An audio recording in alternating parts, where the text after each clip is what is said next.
ámbito filosófico. En primer lugar, vamos a partir del ámbito filosófico para hablar de las distintas modulaciones del realismo y del antirrealismo.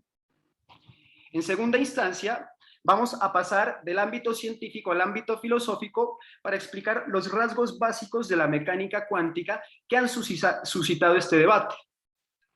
Y por último, en tercer momento, vamos a regresar del estrato científico al filosófico para determinar cómo es que la mecánica cuántica puede ser, desde mi punto de vista, interpretada desde una postura filosófica de carácter realista. Comencemos pues, que el tiempo apremia.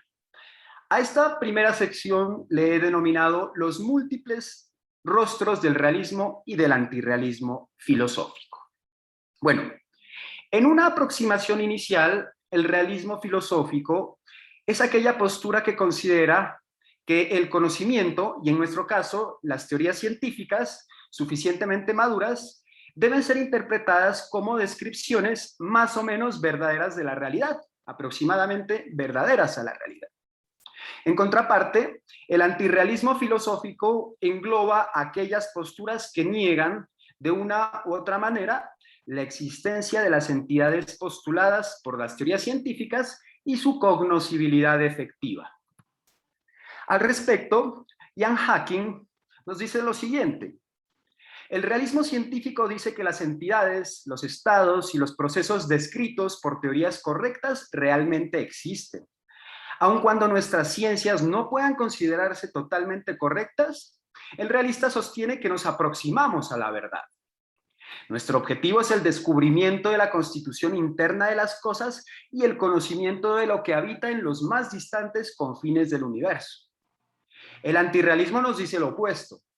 Las teorías son adecuadas o útiles o admisibles o aplicables, pero no importa qué tanto admiremos los triunfos especulativos y tecnológicos de las ciencias naturales, no deberíamos considerar verdaderas ni siquiera sus teorías más reveladoras.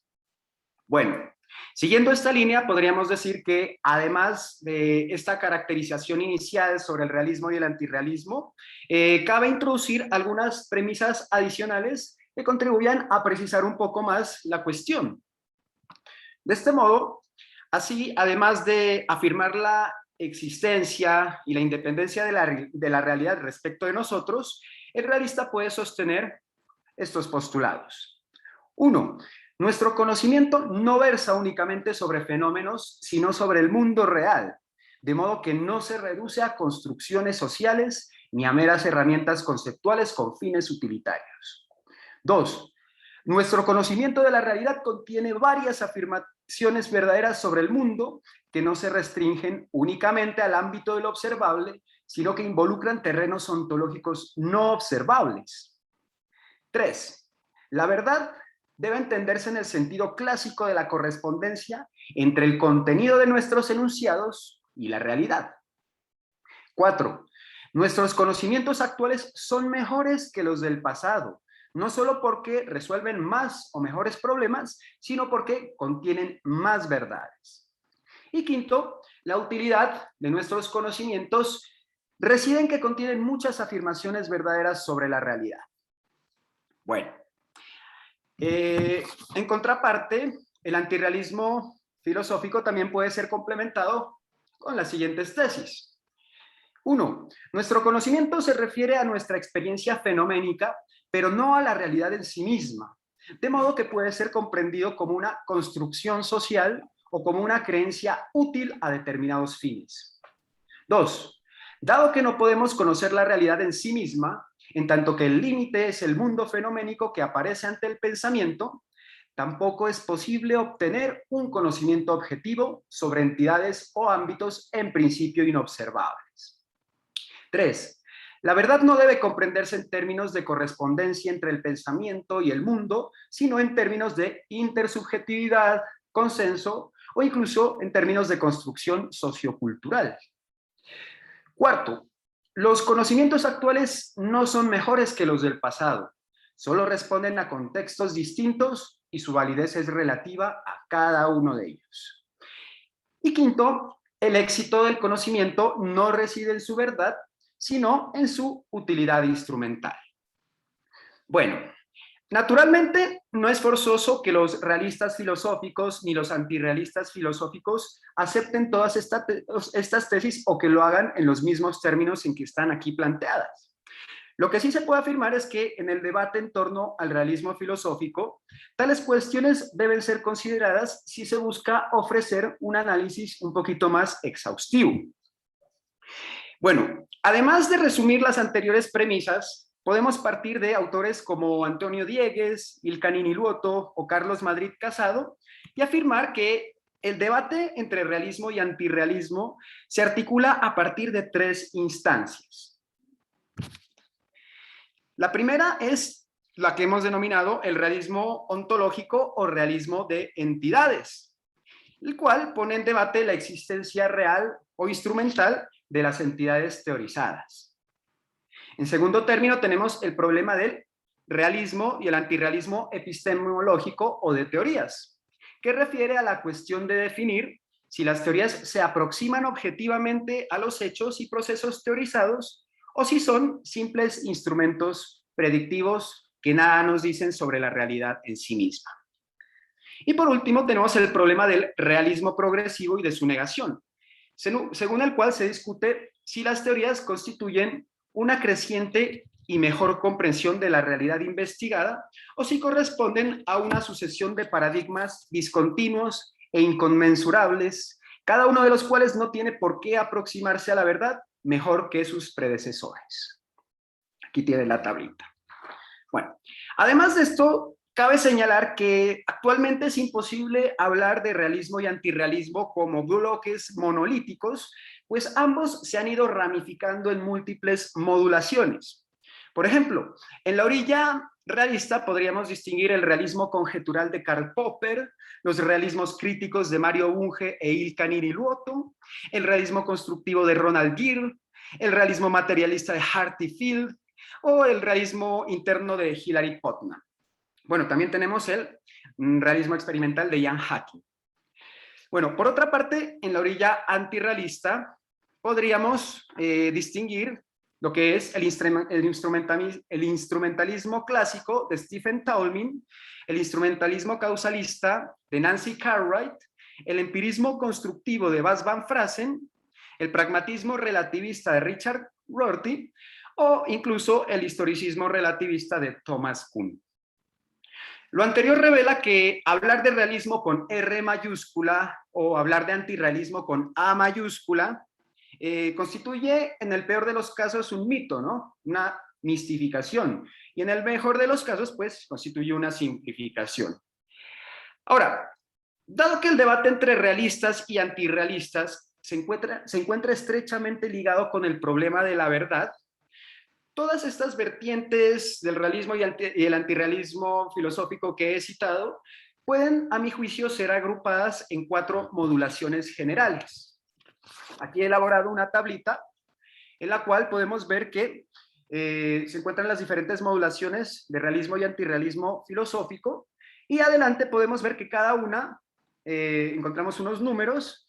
El 1 significa que se le da todo el peso o toda la importancia sea la realidad o al pensamiento, y el 0 es que significa que se le da una importancia nula o mínima a la realidad o al pensamiento. Bueno, en primera instancia tenemos lo que es el realismo adecuacionista, que como podemos ver, le da una relevancia absoluta tanto a la realidad como al pensamiento.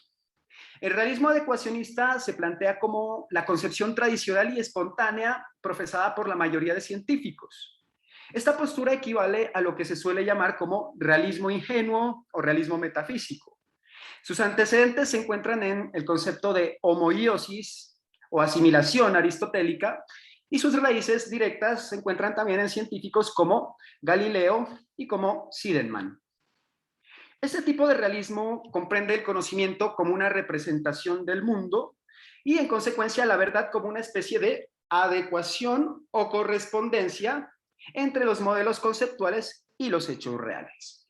Se trata de una relación entonces de isomorfismo, de similitud o de analogía entre la realidad y el pensamiento, entre los hechos y las teorías, si se quiere, en otros términos.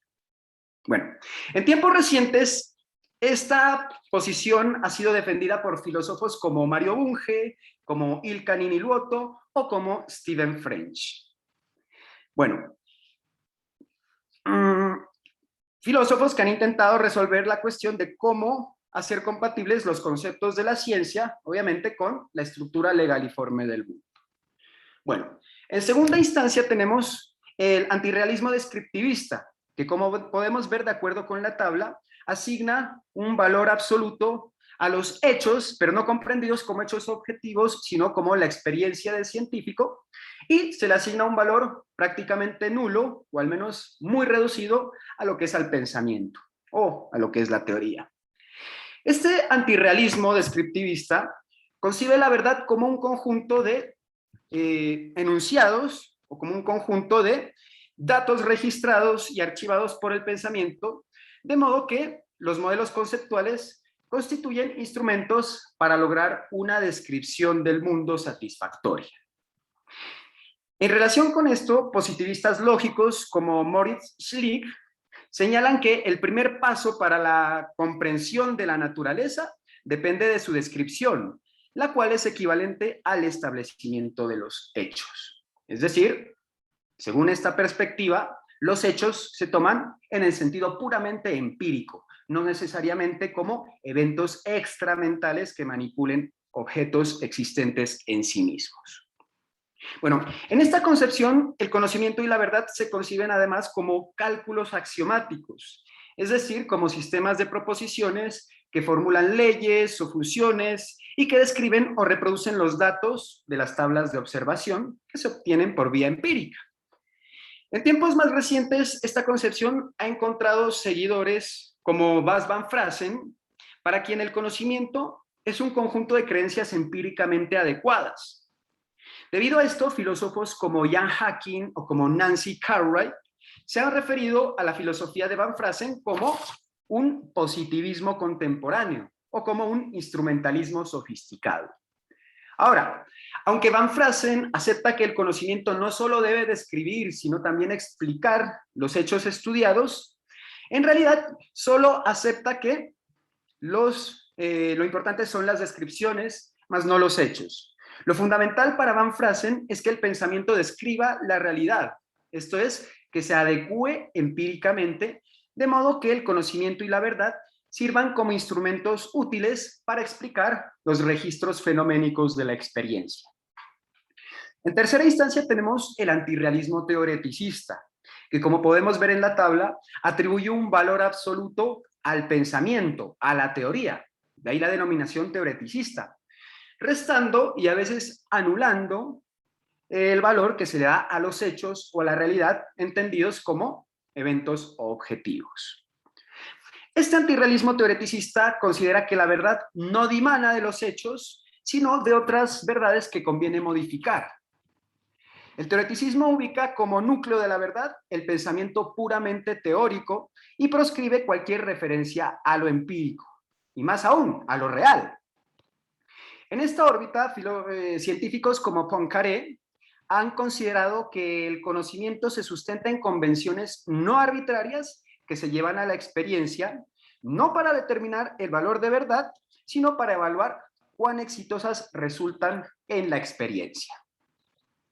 En una línea semejante, Karl Popper estipula el predominio de lo teórico sobre lo práctico. Desde tal perspectiva, el conocimiento y la verdad no resultan de un proceso inductivo que parte de los hechos, sino de otros conocimientos y verdades corroborados, es decir, que han sido considerados provisionalmente verdaderos, o más bien verosímiles.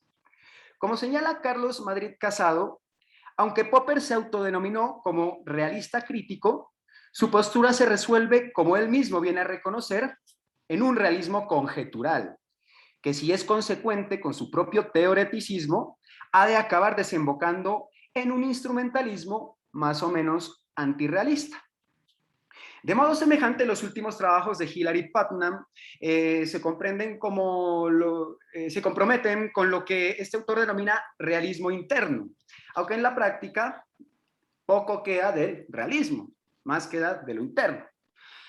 Putnam criticó el realismo metafísico, dado que a su juicio se fundamenta en la idea de que el mundo comprende una estructura prefabricada, un ready-made world, como él lo llama, y que puede ser contemplada desde lo que él denomina la vista del ojo de Dios, el God's Eye View, siendo la verdad, en este caso, una adecuación o correspondencia entre los enunciados y la actividad experimental o empírica. A diferencia de esto, Putnam asume que la mente y el mundo construyen conjuntamente la mente y el mundo. En tal sentido, la verdad para este filósofo reside en la consistencia racional ante todo.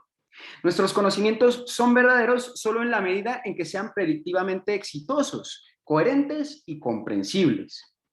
No obstante, como apunta Rivadulla, redefinir verdad como aceptabilidad racional en condiciones epistémicas ideales aplaza, pero no evita, la decisión de prescindir del realismo una vez asumida la imposibilidad de aceptar las teorías como descripciones del mundo.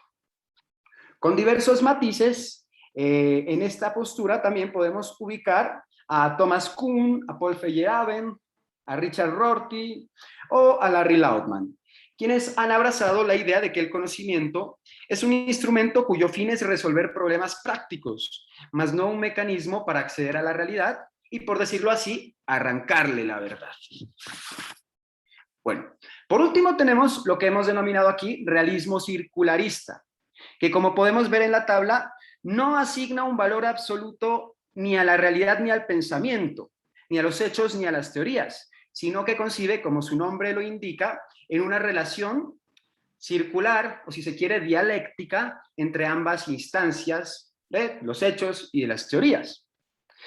Este realismo circularista parte de la necesidad de acabar con esa dicotomía de realidad y pensamiento como si fueran dos polos opuestos que no pueden integrarse.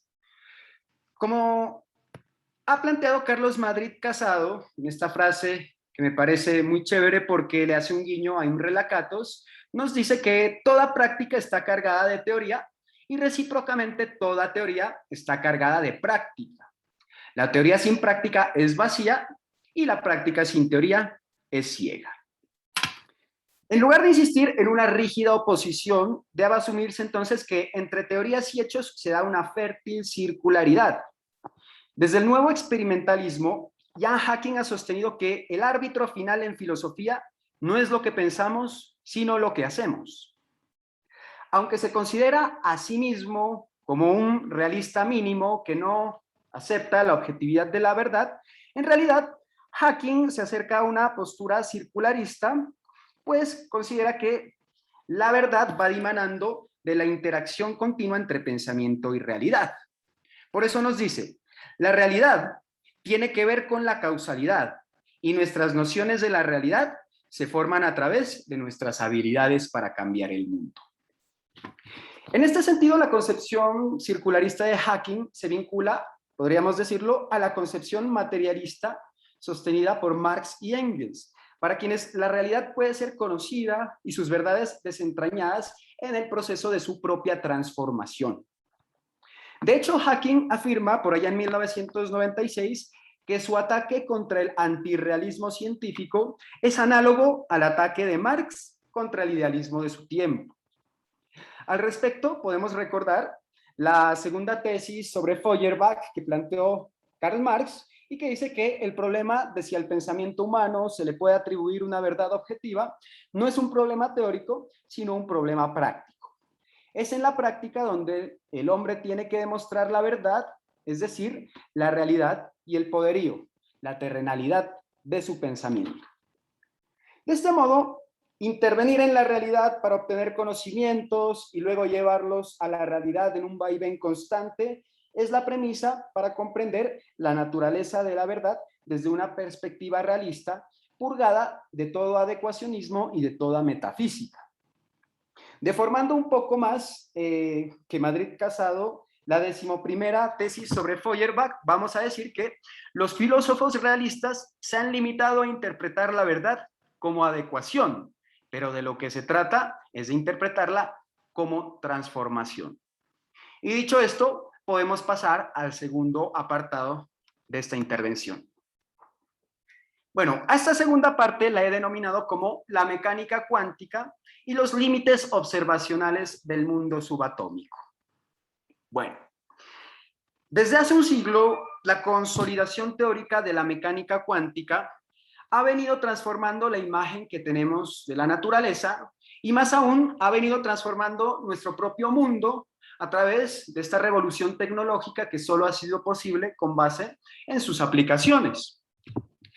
Max Planck ni siquiera alcanzó a imaginar ni a dimensionar las repercusiones producidas por su hipótesis de la cuantización de la energía. Hipótesis que, como se sabe, introdujo a regañadientes por allá en diciembre de 1900 para explicar el problema de las variaciones en la energía de un cuerpo que es calentado y que irradia luz de diferentes frecuencias, un problema que no había podido ser solucionado haciendo uso de las herramientas contenidas en el arsenal de la física clásica. Esto es, de la mecánica newtoniana, del electromagnetismo, de la teoría cinética de gases y de la termodinámica fundamentalmente. Al descender a la escala microfísica de la materia, los científicos advirtieron fenómenos sin contrapartida con los que venía estudiando la física clásica. El carácter discontinuo, discreto de la energía y la materia, la superposición de estados en los objetos cuánticos, su dualidad corpuscular y ondulatoria, el colapso de la función de onda, su dinámica inherentemente probabilística, el principio de incertidumbre que imposibilita la medición simultánea y precisa de ciertos pares de propiedades interrelacionadas, la imposibilidad de realizar observaciones de los sistemas cuánticos sin ejercer una perturbación sobre los mismos, etc. Todos estos fenómenos constatados en los años sucesivos a la hipótesis de Planck han conducido tanto a científicos como a filósofos de la ciencia a formularse complejas preguntas como pueden ser las siguientes. ¿Son las entidades físicas postuladas por la mecánica cuántica efectivamente existentes o son instrumentos hipotéticos para dar sentido a los hallazgos experimentales y a las teorías? Otro interrogante sería, ¿son las teorías constitutivas de la mecánica cuántica mecanismos conceptuales que revelan verdades sobre procesos objetivos o son solo ficciones útiles para el éxito predictivo? Otra pregunta que se plantearon fue, ¿constituye o no la mecánica cuántica un tránsito progresivo hacia una mejor y más verdadera comprensión de la estructura íntima de la materia?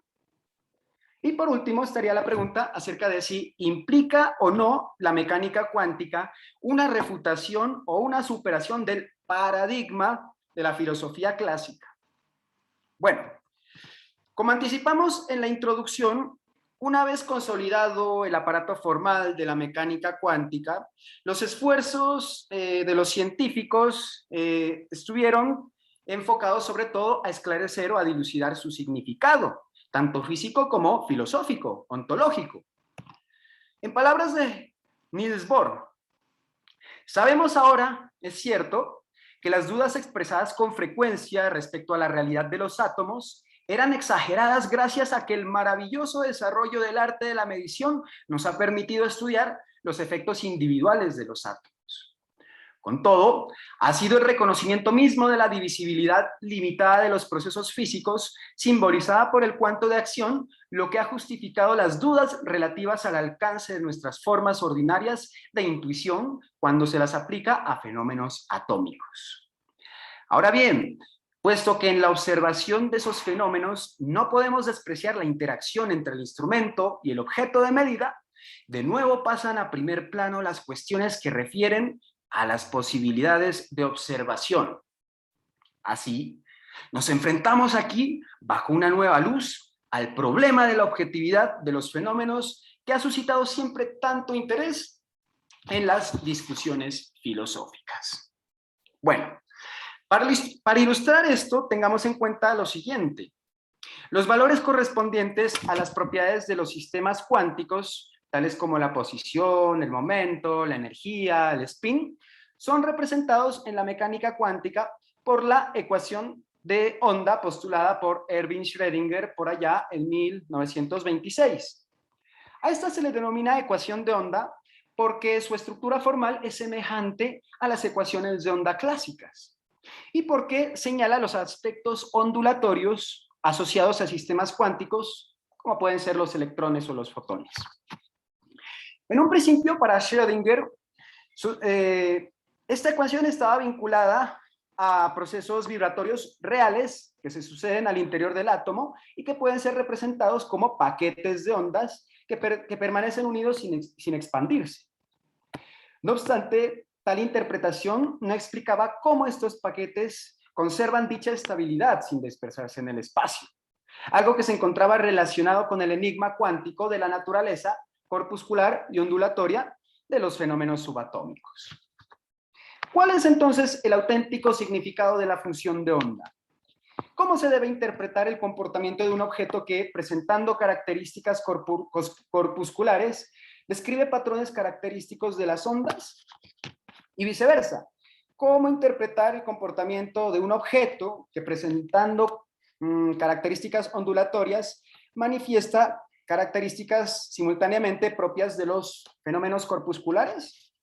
Bueno, de acuerdo con Landé, es posible ofrecer distintas interpretaciones acerca del significado de esta función de onda, algunas de las cuales son las que tienen frente suyo en esta diapositiva.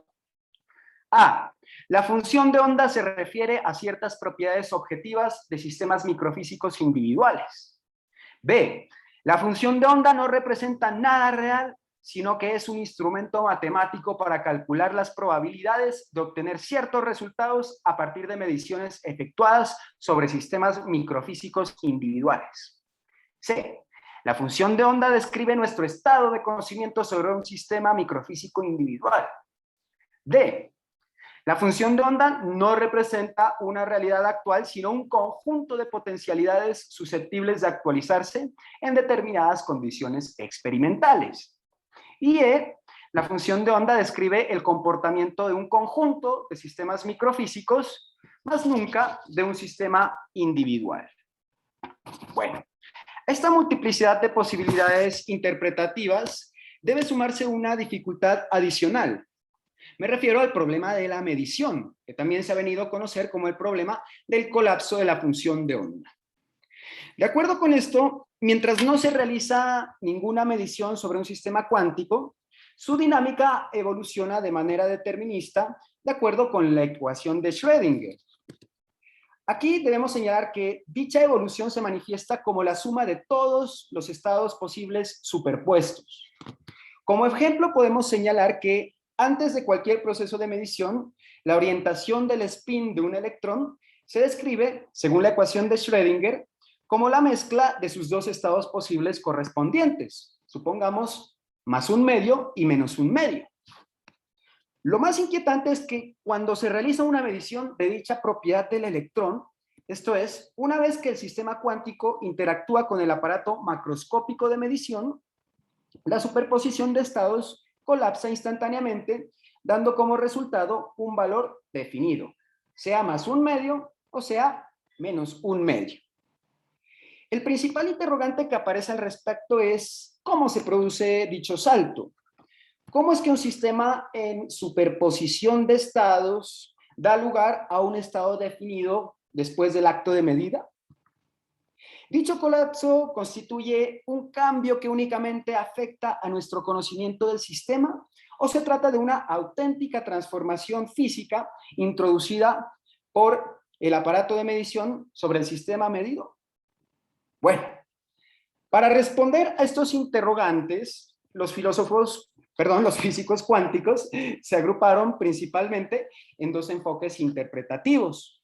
El de la denominada interpretación de Copenhague, que reunió a físicos como Bohr, Heisenberg, Born, von Neumann, y por otro lado, el enfoque de Einstein, a quien se sumaron otros científicos como de Broglie, Schrödinger y, como dijimos más tarde, David Bohm.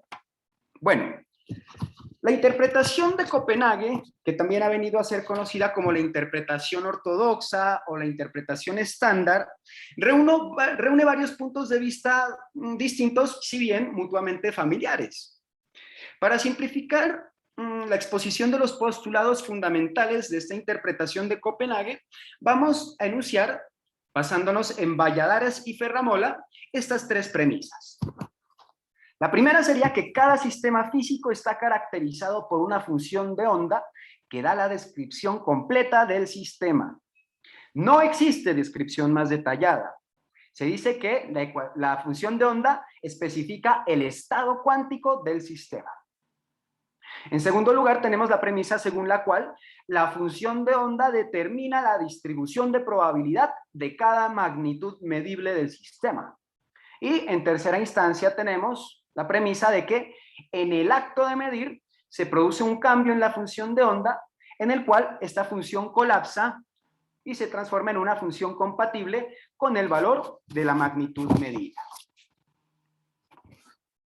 Bueno, así quienes se adscribieron a la interpretación de Copenhague sostuvieron por un lado que la mecánica cuántica constituye una teoría completa y clausurada ante la posibilidad de incorporar dentro de sí premisas adicionales o modificaciones sustanciales. Por otra parte, pero en relación con lo anterior, los adeptos a esta interpretación sostuvieron que el carácter probabilístico de la mecánica cuántica no reside en el desconocimiento de variables adicionales, sino en la propia naturaleza de los fenómenos cuánticos.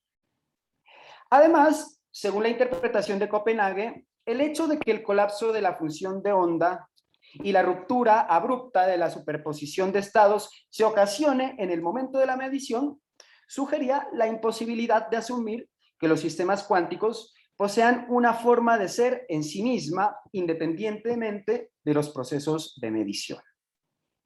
Al respecto, Heisenberg dice que resulta tentador concluir que entre dos observaciones el electrón debe hallarse en algún lugar intermedio y que en consecuencia debe haber seguido, por más imposible que resulte de establecer, algún camino u órbita.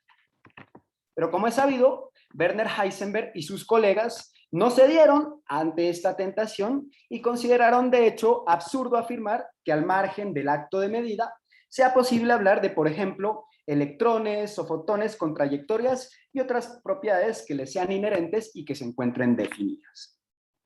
En palabras de Heisenberg nuevamente, aquella esperada realidad objetiva de las partículas elementales constituye una simplificación demasiado tosca de los hechos efectivos. Pues esto lo dice Heisenberg porque, según esta interpretación, lo único de lo cual se tiene noticia es de los resultados registrados por los aparatos de medida, no acerca de hechos que puedan ser considerados como independientes de la experiencia. Como ha señalado Manjit Kumar, en ausencia de experimento destinado a medir su posición o su momento, no existe electrón que posea una posición o un momento claramente definido. La determinación de la posición del electrón crea un electrón con una posición, mientras que la determinación de su momento crea un electrón con su momento. Pues esto lo que llevó a Niels Bohr a declarar, por ejemplo, que no existe el mundo cuántico, que lo único que existe es una descripción mecánico-cuántica abstracta, por lo cual sería un error creer que la tarea de la física consiste en describir cómo es la naturaleza. Para Bohr, la física se ocupa solo de lo que podemos decir de la naturaleza, no de cómo es la naturaleza en sí. Este asunto se vuelve un poco más complejo cuando advertimos que, de acuerdo con la interpretación de Copenhague, el principio de incertidumbre constituye una premisa intransgredible. De acuerdo con este principio de incertidumbre, resulta imposible obtener información precisa y simultánea de ciertos pares de propiedades cuánticas correlacionadas, como por ejemplo la posición y el momento. Como es sabido, entre mayor sea la precisión con la que determinemos el valor de la posición, menor será la precisión con la que determinemos el valor del momento y viceversa. Esto condujo a Heisenberg y compañía a asegurar que las propiedades de los sistemas cuánticos solo son adquiridas por estos en el momento de la medición, en el momento en que interaccionan con el aparato de medición. Manjit Kumar explica a este respecto que fue la imposibilidad de medir simultáneamente con absoluta precisión la posición y el momento del electrón, lo que llevó a Heisenberg a afirmar que el electrón no posee valores precisos de posición y momento. Hablar como si los tuviera o decir que posee una trayectoria carece, en su opinión, de todo sentido. Y especular del mismo modo sobre la naturaleza de la realidad, que yace más allá del reino de la observación y la medida, era para él un empeño completamente absurdo. Asimismo, siguiendo la interpretación de Copenhague, fenómenos como el de la dualidad corpuscular ondulatoria de los sistemas cuánticos también estarían relacionados con el proceso de medición, pues dependiendo del tipo de medida que se quiera realizar, se obligará al sistema a comportarse bien sea como onda o bien sea como corpúsculo o partícula. Por ejemplo, si queremos conocer el valor de la posición de un electrón, debemos llevar a cabo un determinado tipo de experimento que obligará al electrón a comportarse como partícula o como corpúsculo. Y si queremos conocer el valor de su momento, realizaremos un experimento que obligará al electrón a comportarse como onda. Bueno, para explicar estos fenómenos que resultan tan extraños, de una manera unificada, Bohr planteó lo que se ha denominado como el principio de complementariedad, según el cual no existe contradicción alguna en el hecho de que solo podamos medir, por ejemplo, el momento o la posición de un electrón, ni tampoco en el hecho de que estos sistemas cuánticos ostenten un comportamiento dual de carácter tanto ondulatorio como corpuscular. Además, Bohr sugiere que los experimentos destinados a determinar el valor de la posición son complementarios a los experimentos destinados a determinar el valor del momento. Y del mismo modo, la concepción ondulatoria sobre los sistemas cuánticos es complementaria a la concepción de los mismos como corpúsculos o partículas. Bueno, ahora bien, como dijimos ya anteriormente, contra esta imagen de la física cuántica ofrecida por la interpretación de Copenhague, Einstein y otros científicos se rebelaron con el objetivo de ofrecer una interpretación que ellos consideraban más intuitiva. Por allá en 1935, junto con Boris Podolsky y Nathan Rosen, Einstein redactó un artículo denominado ¿Puede la descripción mecánico-cuántica de la realidad física ser considerada completa? En resumen, el artículo de Einstein, Podolsky y Rosen ofrecía un experimento mental en el que imaginaban un sistema formado por dos partículas, que vamos a denominar aquí partícula 1 y partícula 2, sistema del cual conocemos su momento total, expresado en la fórmula P igual a P1 más P2. Y también conocemos de ese sistema la posición relativa entre las dos partículas, que podíamos representar mediante la fórmula Q1 igual a Q1 menos Q2. Bueno, supongamos que después de un lapso, este sistema se escinde, dando lugar a las partículas separadas espacialmente 1 y 2. Una vez producida esta escisión, imaginemos que medimos el momento P1 de la partícula 1. Ahora, dado que conocemos el momento total de P y el momento de P1 de la partícula 1, podemos calcular el momento P2 de la partícula 2 mediante el principio de conservación del momento, es decir, realizando el cálculo P2 igual a P menos P1. Después, imaginemos que podemos medir la posición de la posición Q1 de la partícula 1, y dado que conocemos el valor total de la posición Q, podemos conocer la posición Q2 de la partícula 2 mediante el cálculo Q2 igual a Q1 menos Q. En consecuencia, según Einstein, Podolsky y Rosen, dado que el momento y la posición de la partícula 2 no dependen de las medidas que realizamos sobre la partícula 1 en un lugar distante, hay que concluir que su posición y su momento existen simultáneamente y que por lo tanto la mecánica cuántica es incompleta. En caso contrario, si supusiéramos, como en la interpretación de Copenhague, que al medir las propiedades de la partícula 1 pudiéramos afectar los resultados en los valores de la partícula 2, se inferiría de aquí que una de las partículas puede afectar a la otra de manera instantánea y sin contacto directo, es decir, transgrediendo el principio de localidad que según la relatividad especial no puede ser superado a la velocidad de la luz. Bueno, utilizando la expresión de Einstein, si aceptamos la interpretación de Copenhague, nos veremos forzados a aceptar que entre dos partículas puede producirse una misteriosa acción fantasmal a distancia. Por lo tanto, según Einstein, Podolsky y Rosen, la mecánica cuántica es incompleta y demanda que se introduzcan en ella las modificaciones pertinentes para dar cuenta real de cómo se comportan los sistemas microfísicos. Ahora bien, Einstein y Bohr, como representante este último de la interpretación de Copenhague, nunca llegaron a resolver dicha disputa, pero sí que arrojaron a la escena una interesantísima elección. Como lo ha planteado Carlos Madrid Casado, o bien se admitía que la mecánica cuántica no era completa, o bien se admitía que siendo completa no era local a causa de esa influencia instantánea o acción a distancia entre partículas separadas que Bohr parecía defender, algo que a Einstein le parecía absurdo. Ahora bien, suponiendo que la mecánica cuántica fuera incompleta, ¿sería posible completarla? Bueno, a pesar del, digamos, menosprecio que Einstein manifestó inicialmente hacia las teorías de variables ocultas, en 1965 John Stuart Bell dio con unas desigualdades matemáticas, hoy conocidas como las desigualdades de Bell, que facilitarían determinar del lado de quién se encontraba la razón, o bien de los científicos simpatizantes de la interpretación de Copenhague, según quienes la mecánica cuántica constituye una teoría completa, o bien de parte de Einstein y sus adeptos, para quienes la mecánica cuántica es una teoría incompleta que debe ser complementada mediante la incorporación de variables ocultas que respeten el principio de localidad.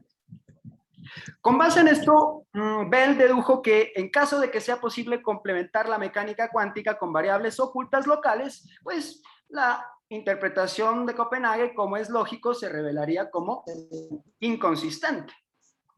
Gracias a la formulación de estas desigualdades, Alan Aspect ha venido realizando desde 1982 sucesivos experimentos de emisión con fotones mediante los cuales ha constatado continuamente la violación del principio de localidad. Con lo cual, las objeciones planteadas por Einstein, Podolsky y Rosen han quedado invalidadas. Y con base en esto se ha presumido la victoria definitiva de la interpretación de Copenhague. Bueno, debido a que las desigualdades de Bell han echado por tierra la posibilidad de que la mecánica cuántica sea completada con variables ocultas locales, la única opción que le ha quedado a los realistas ha sido la de demandar una incorporación de variables ocultas no locales. En este punto vale la pena señalar que David Bohm ha planteado una interpretación según la cual la función de onda opera como una onda piloto que guía el movimiento de las partículas. Desde esta perspectiva, un sistema cuántico se concibe como la suma de la partícula definida con precisión y el campo que ejerce fuerza sobre ella. Es interesante señalar que la teoría de la onda piloto de Bohm alcanza los mismos resultados tan exitosos como los de la mecánica cuántica estándar, aunque exige postular una, digámoslo así, misteriosa y sofisticada onda piloto que abarca todo el espacio-tiempo y que transmite instantáneamente señales a distancia, es decir, a velocidad superior a la de la luz, con lo cual contradice obviamente la premisa de localidad postulada por la relatividad. Bueno, dicho esto, después de esta sucinta exposición de algunos elementos de la mecánica cuántica y de sus principales interpretaciones, podemos proceder al siguiente apartado para establecer en qué sentido consideramos que es, aún así, posible sostener una postura filosófica de carácter realista. Bueno, A esta tercera y última parte la he denominado como la mecánica cuántica y las posibilidades de una interpretación realista. Bueno, retomando la terminología empleada en el primer apartado de esta intervención, hemos visto cómo la mecánica cuántica ha constituido el escenario del enfrentamiento entre al menos dos posturas contrapuestas. Por un lado, el antirrealismo teoreticista encarnado por la interpretación de Copenhague, y por otro lado, el realismo adecuacionista incorporado por Einstein y sus colegas. Bueno, pero más allá de la filosofía espontánea de los físicos, quienes rara vez filosofan con base en un conjunto de ideas conscientemente asumidas, es una demanda examinar con mayor rigor los problemas ontológicos y epistemológicos que plantea la mecánica cuántica a la luz de las aproximaciones que ofrece la filosofía de la ciencia y la filosofía de la física en relación con esta disyuntiva entre realismo y antirrealismo. Para comenzar debemos señalar que, o debemos más bien dar por sentado que si bien apostamos por un enfoque realista aquí, impugnamos su versión adecuacionista. El problema del realismo adecuacionista, ingenuo o metafísico, es que las imágenes pictóricas de la realidad subatómica son ilusorias. La estructura interna de las cosas, los átomos de un trozo de materia, por ejemplo, no puede ser traducida en imágenes mentales que podamos considerar adecuadas a aquello que ni siquiera podemos observar directamente. Este enfoque representacional propio del realismo adecuacionista solo es asumible suponiendo a priori que la realidad, y en nuestro caso la realidad subatómica, tiene una estructura previa isomórfica, homomórfica e inmutable a la cual se adecúan nuestros esquemas teóricos, lo cual conduce a una concepción metafísica que resulta totalmente incontrastable. En lugar de esto, consideramos conveniente asumir una posición realista de sello circularista, capaz de superar esa tendencia a hipostasiar, a exagerar los hechos o la teoría. Para el realismo circularista no existen hechos cognoscibles que no se encuentren impregnados de nuestras teorías, pero tampoco existen teorías que no se encuentren a su vez permeadas por los hechos de la realidad. En palabras de Madrid Casado, la experimentación es la continuación de la teoría por otros medios, como recíprocamente, la teoría es la continuación de la experimentación por otros medios.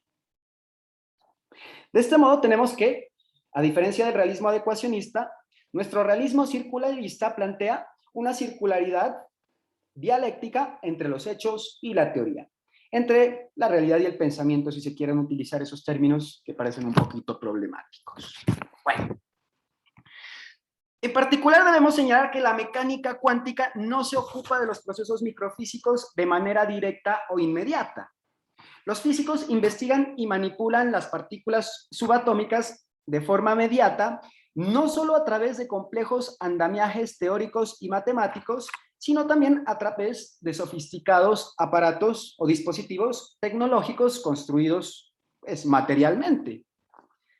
Para no incurrir en extravíos teoreticistas, hay que señalar que, como ninguna otra ciencia, la mecánica cuántica demanda de los dispositivos de medición, observación y experimentación como premisa insoslayable, no solo para aproximarse a su campo de estudio, sino también para ser interpretada filosóficamente.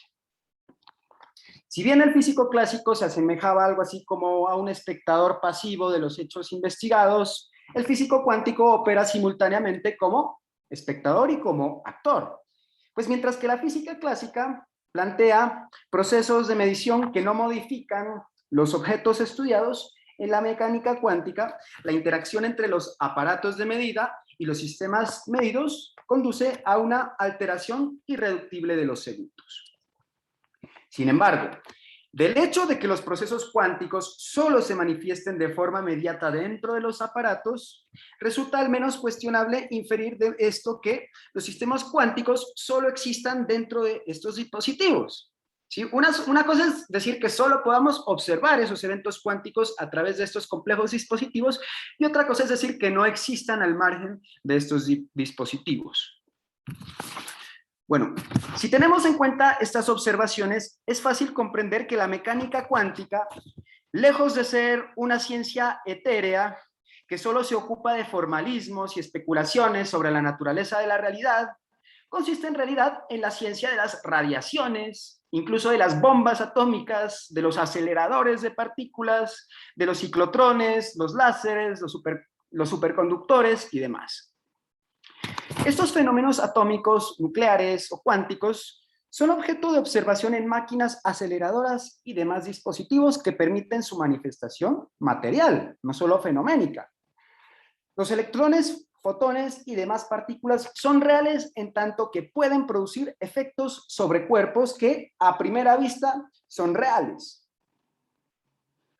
Como por ejemplo cuando se realiza una cirugía láser, ¿no es cierto? Nadie duda del cuerpo que está siendo sometido a la cirugía y que además está siendo modificado, transformado o de alguna manera invadido por procesos de naturaleza cuántica.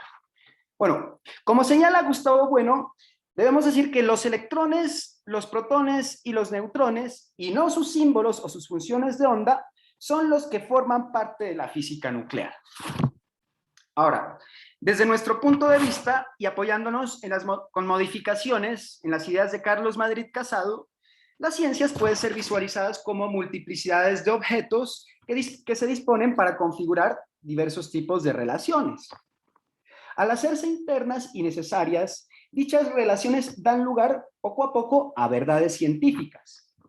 Estas verdades son, desde nuestro punto de vista, las células, por decirlo así, de las ciencias, puesto que aprenden el funcionamiento de las cosas en sí mismas. De este modo, las concatenaciones entre distintos términos y verdades organizan el campo de cada ciencia de un modo inmanente que lo diferencia de los campos de las demás ciencias o disciplinas. Ahora bien, de acuerdo con este autor, con Madrid Casado, toda ciencia posee un espacio noseológico articulado a partir de tres ejes, que él denomina eje sintáctico, eje semántico y eje pragmático. Dentro del eje sintáctico, que se ocupa del estudio de los signos, distinguimos a su vez los términos que conectan signos con objetos, las operaciones que conectan signos y sujetos y las relaciones que conectan signos y signos. Por su parte, dentro del eje semántico, centrado en el estudio de los objetos y del significado de los fenómenos, distinguimos a los referenciales que conectan objetos con objetos, los fenómenos que conectan objetos con sujetos y las esencias que conectan objetos con signos. Finalmente, dentro del eje pragmático, centrado en el estudio de los sujetos científicos, nos encontramos con los autologismos que conectan sujetos y sujetos, los dialogismos que conectan sujetos y objetos y las normas que conectan sujetos y signos. Debe señalarse que cada uno de estos tres ejes es inconcebible aisladamente de los demás. Los tres se articulan en un todo en el que interactúan, dando lugar a la dinámica de la ciencia. Ahora, aplicando estas premisas a nuestro análisis de la mecánica cuántica en relación con el realismo circularista que aquí defendemos, se tiene un cuadro más o menos pormenorizado de los elementos constitutivos que dan realidad a esta ciencia física. Aquí tenemos una tablita que resume todo esto de lo cual voy a hablar en este momento.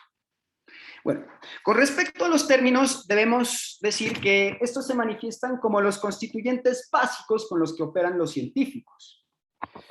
Los electrones, los fotones y demás objetos cuánticos poseen una naturaleza objetual más que proposicional.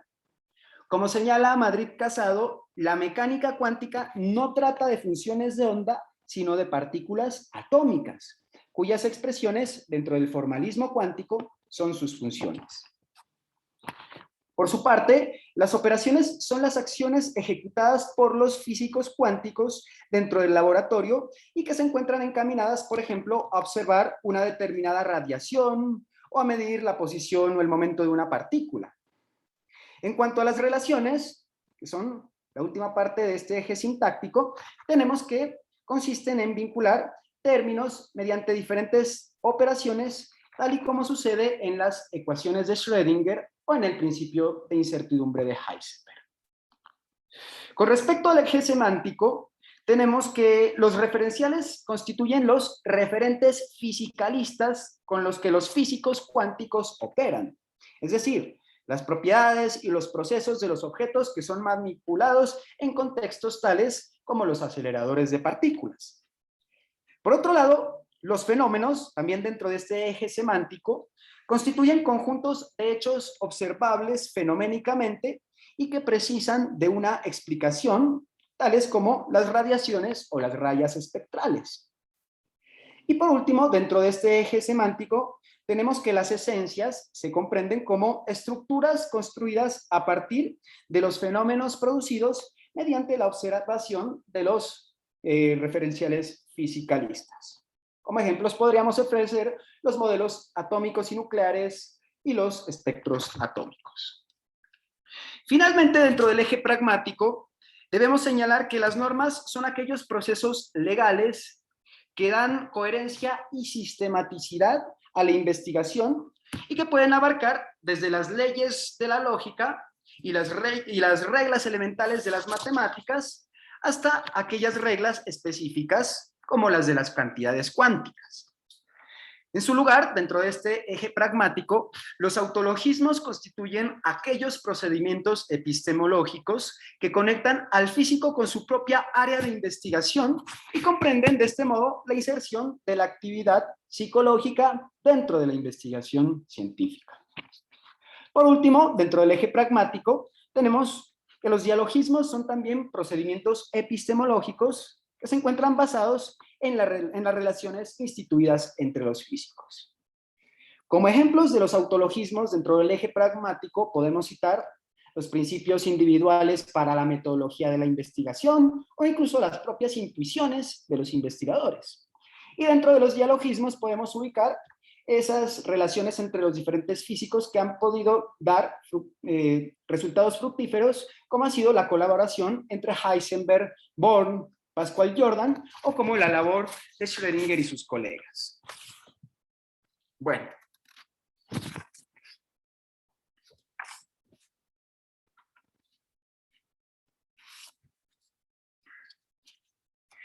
Como vemos entonces, la mecánica cuántica puede ser analizada como un entramado de elementos que se articulan de formas diversas, específicas y constatables materialmente. En tal sentido, la mecánica cuántica se encuentra lejos de constituir una imagen diáfana de la naturaleza subatómica como pretendía Einstein y otros científicos afines al realismo adecuacionista, pero también se encuentra lejos de ser un simple instrumento útil para la predictibilidad que nada nos dice sobre la estructura ultramicroscópica de la materia. En lugar de esto, la mecánica cuántica se configura como una ciencia consistente en un conjunto de herramientas teóricas utilizadas por los físicos sobre la base de determinadas reglas que se refieren a objetos físicos dotados de realidad objetiva, aunque solo se manifiesten fenoménicamente en dispositivos de medida en los que pueden ser manipulados, producidos o transformados y que comportan o conforman las condiciones de posibilidad para su observabilidad y su comprensión. De acuerdo con esto, podemos regresar a las cuestiones que planteamos al inicio acerca del realismo ontológico o de entidades, del realismo epistemológico o de teorías y del realismo o del antirrealismo progresivo, que son como que el punto clave que nos ocupa en esta intervención. Bueno,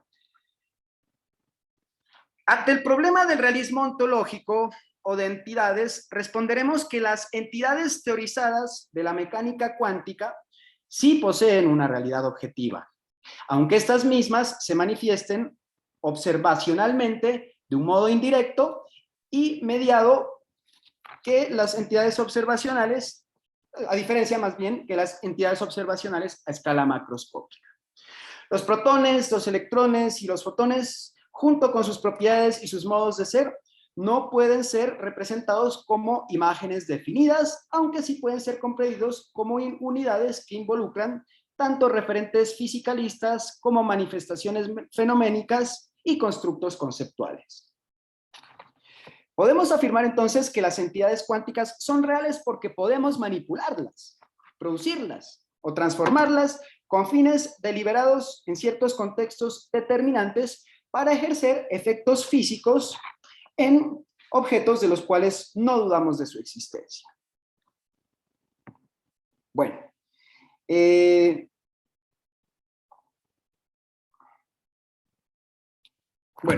como señala Ian Hacking, creemos en la realidad de muchas entidades postuladas porque, perdón, ¿dónde está la cita? Como señala Ian Hacking, creemos en la realidad de muchas entidades postuladas por la teoría, porque podemos construir dispositivos que utilizan esas entidades para interferir en otros aspectos de la naturaleza y para investigar la constitución interna de la materia.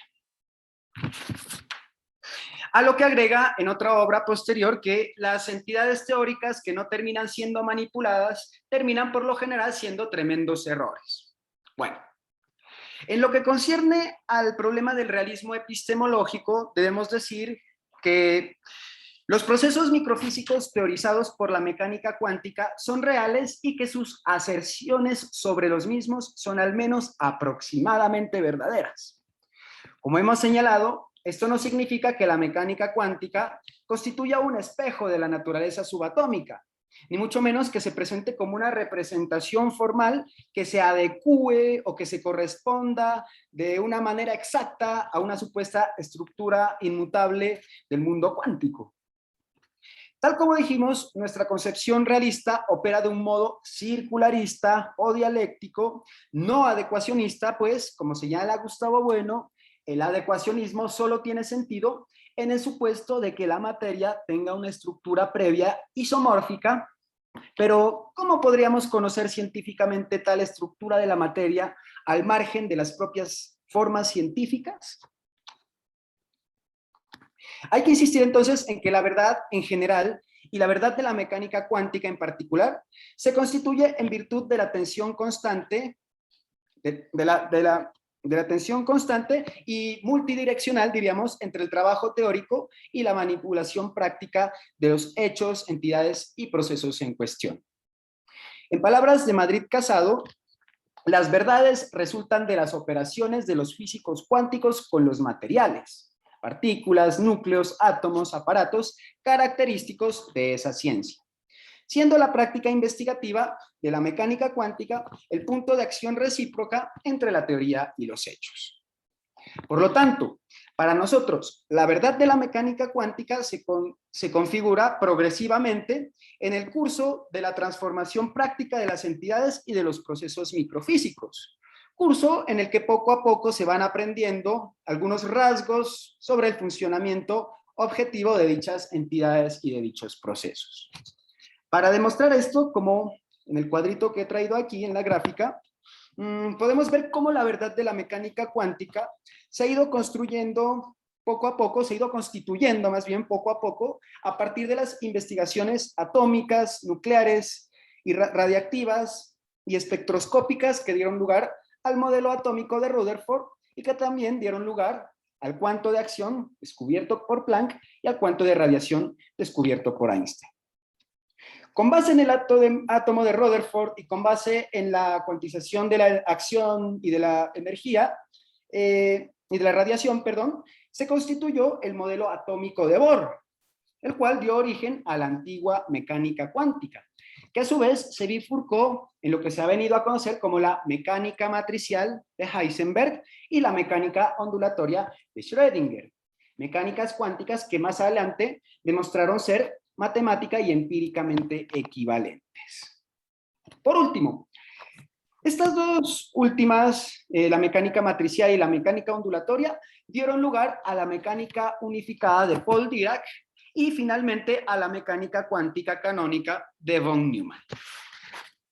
Bueno, para aproximarnos al final de esta intervención, vamos a decir algunas consideraciones respecto del realismo progresivo, afirmando que la mecánica cuántica sí ha constituido un progreso hacia una mejor y creciente comprensión de los procesos físicos en general y de los procesos microfísicos en particular. En contra de lo que pueden pensar algunos filósofos kuhnianos, la mecánica cuántica incorporó al dominio de la física incorporó al dominio de la física un nuevo dominio conformado hasta entonces por la mecánica newtoniana, el electromagnetismo, la teoría cinética de gases y la termodinámica fundamentalmente. Incorporó a estas una nueva categoría de la realidad física conformada por los procesos atómicos, subatómicos y nucleares. En tal sentido, ¿pueden apagar sus micrófonos, por favor?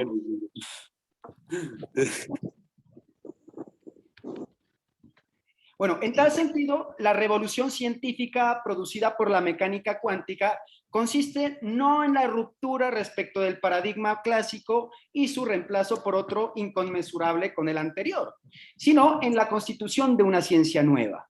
Una ciencia nueva que amplía nuestro conocimiento sobre las distintas parcelas que conforman la realidad física. La física cuántica conserva su vigencia y sigue siendo necesaria para estudiar y predecir procesos a escala macroscópica. En lugar de haber refutado a la mecánica clásica, la mecánica cuántica ha establecido sus límites de aplicabilidad, haciéndole incapaz de enfrentarse a aquellos procesos cuyos intercambios de energía se producen en virtud de la constante de Planck. Al respecto, consideramos conveniente hacer nuestras estas palabras de Dalach-Chiara y Torraldo de Francia, según quienes decir que Einstein demostró que la teoría de Newton era falsa o solo aproximadamente cierta es una gran tontería. Si al planear un automóvil, un tren o un avión alguien quisiera aplicar la relatividad general, le consideraríamos un necio. Se sabe muy bien que en el ámbito que él está usando la teoría, la mecánica de Newton es perfectamente válida. Si en cambio nuestro ingeniero pensase en un vehículo espacial capaz de alcanzar una buena fracción de la velocidad de la luz, debería atenerse a la relatividad especial. Si luego ese vehículo quisiera observar un cuásar cuya luz pasara cerca de un enorme cúmulo de galaxias, también tendría que tener en cuenta la relatividad general. Y del mismo modo, tampoco la llegada de la mecánica cuántica falsó la teoría de Newton. Solo precisó los límites de aplicabilidad en la dirección de las masas pequeñas. Más adecuadamente, en el caso del láser, de los semiconductores y similares, no se trata de masas pequeñas, diremos que precisó mejor la clase de fenómenos a los que se aplica. Así pues, podemos afirmar que la historia de la ciencia manifiesta una dialéctica entre transformación y conservación, más que en una ruptura absoluta con el pasado. El progreso científico se expresa en términos, diríamos, relativos y parciales, no en términos absolutos y totales. A diferencia de la aparición de las mecánicas de Laplace y de Newton, que ampliaron la categoría de la física clásica, en la mecánica cuántica tenemos que esta surgió a manera de decisión respecto de dicha teoría, respecto de dicha categoría, perdón.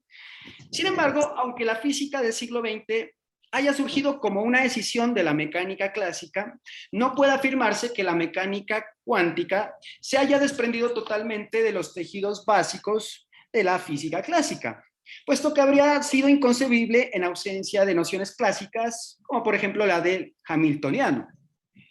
Esta observación nos debe servir para sostener que la mecánica cuántica ha emergido en el curso histórico con notable novedad, pero que no obstante se intersecta y se solapa mediante relaciones de continuidad y discontinuidad con los avances de la física asentados en el pasado. A manera de conclusión, quisiera decir simplemente que, de espaldas a la ortodoxia interpretativa de la mecánica cuántica, sí es posible mantener una postura realista en este ámbito. Sin embargo, para esto es una exigencia que comprendamos el realismo obviando las concepciones ingenuas, metafísicas y adecuacionistas que suelen ser asociadas al mismo. Solo mediante una circularidad virtuosa y dialéctica entre los hechos y las teorías, es decir, mediante la interacción recíproca entre la realidad y el pensamiento, operantes con base, es decir, Perdón, solamente la circularidad virtuosa entre los hechos y la teoría, o entre la realidad y el pensamiento operantes con base en la práctica transformadora de la realidad física, es posible sostener una aproximación realista a la mecánica cuántica, que si bien puede no estar exenta de problemas, consideramos aquí que sí puede llegar a constituir una opción más plausible que aquellas alternativas inclinadas hacia las diversas modulaciones del antirrealismo filosófico. Y con estas consideraciones doy por terminada esta intervención. Muchas gracias. Muchísimas gracias a ti, Jacobo, por tu ponencia. Les recordamos también a las personas que nos están escribiendo en el chat que la grabación de la ponencia se va a subir por medio de la página de Episteme, tanto en Facebook como en YouTube. ¿Listo? Entonces ahí ya estaremos subiendo la grabación de esta ponencia y vamos a continuar con la ronda de preguntas. Pueden alzar su mano y estaremos dando los turnos, o pueden también escribir las intervenciones por medio del chat. Muchísimas gracias, Jacobo. Gracias también a ustedes, muy amables.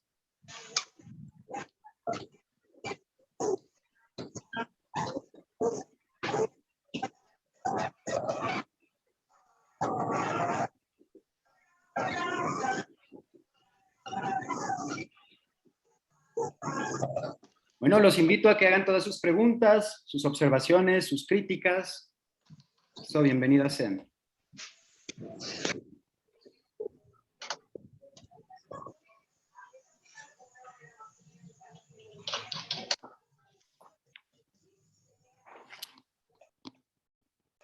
Juan Jacobo. Hola Guillermo, qué gusto saludarlo. Mucho gusto, felicitaciones por tu exposición. Me parece que permite acercarnos a un debate filosófico muy interesante que hay alrededor de la mecánica cuántica.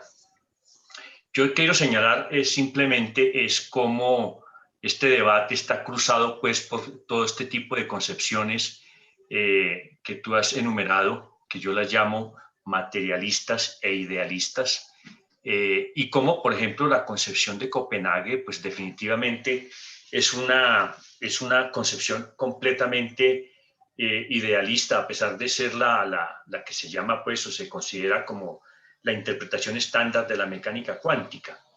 Y quiero señalar que esas interpretaciones como tan alejadas de la realidad de los cuantos que existen independientemente de nuestra existencia, llevan a cosas pues absurdas en la interpretación de la mecánica cuántica y puede llevar a cosas que realmente rayan con lo anticientífico, como es por ejemplo la curación cuántica, las medicinas cuánticas y todas estas cosas que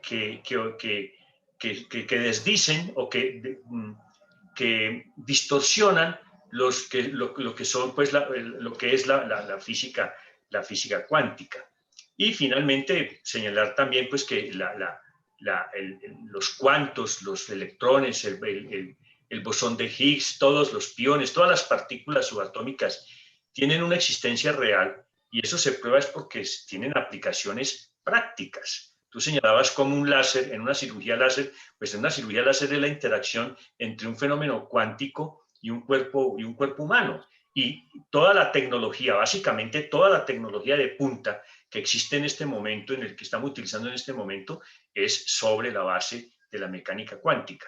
Es decir, la mecánica cuántica es un campo de la física supremamente importante para el avance científico y para el debate filosófico. Y quiero llamar pues también felicitarte porque hay esa necesidad importantísima de que haya una relación, un diálogo continuo entre filosofía y ciencia, porque se enriquecen tanto la una como la otra. Gracias y nuevamente felicitaciones, Juan Jacobo. No, Guillermo, muchas gracias a usted por esas observaciones. Y sí, yo considero que precisamente es importante estudiar cuál es la interpretación adecuada de la mecánica cuántica, por cuanto en caso opuesto se le abre la puerta a fenómenos pseudocientíficos o a fenómenos que nada tienen que ver con la naturaleza o el espíritu verdaderamente auténtico de la ciencia. Yo recuerdo que por allá en junio del 2015 apareció en la sección de la revista de ciencia ABC una publicación virtual que contenía un título en el cual decía: la realidad no existe hasta que la medimos, según investigadores australianos. Entonces, sí, el carecer de, digamos, un análisis mínimo acerca del significado de estas teorías, de esta teoría en concreto de la teoría cuántica, nos puede conducir, digamos, a ese tipo de posturas, ¿no? De posturas que de alguna manera abusan, diría yo, abusan de lo que auténticamente se quiere dar a comprender, dar a entender de lo que realmente constituyen los resultados de la investigación a este respecto. Les agradecería si tienen más preguntas.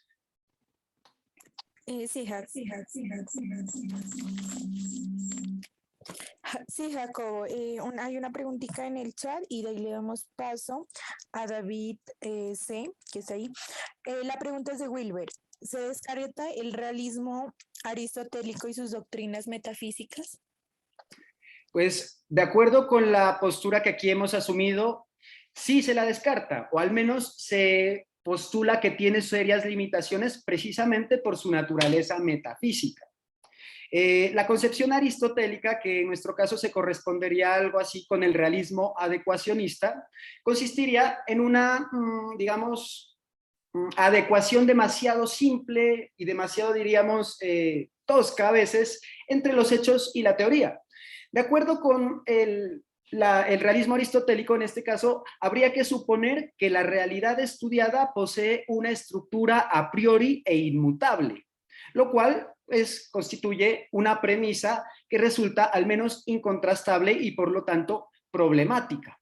¿Listo? Entonces, dentro de nuestro punto de vista, dentro del punto de vista que aquí hemos planteado, no se trata tanto de una correspondencia exacta, de una adecuación entre una imagen especular del pensamiento y una estructura inmutable de la realidad, sino que se trata más bien de una circularidad dialéctica en la cual el pensamiento va arrancando trocitos poco a poco de esa realidad que es investigada y que naturalmente podemos especular que tiene una estructura, pero no podemos partir de concepciones a priorísticas rígidas que nos conduzcan a creer que se trata de una esfera inmutable que está esperando a que nuestros esquemas enchoclen con ellos, como que casen con ellos de una manera como si se tratara de una especie de rompecabezas.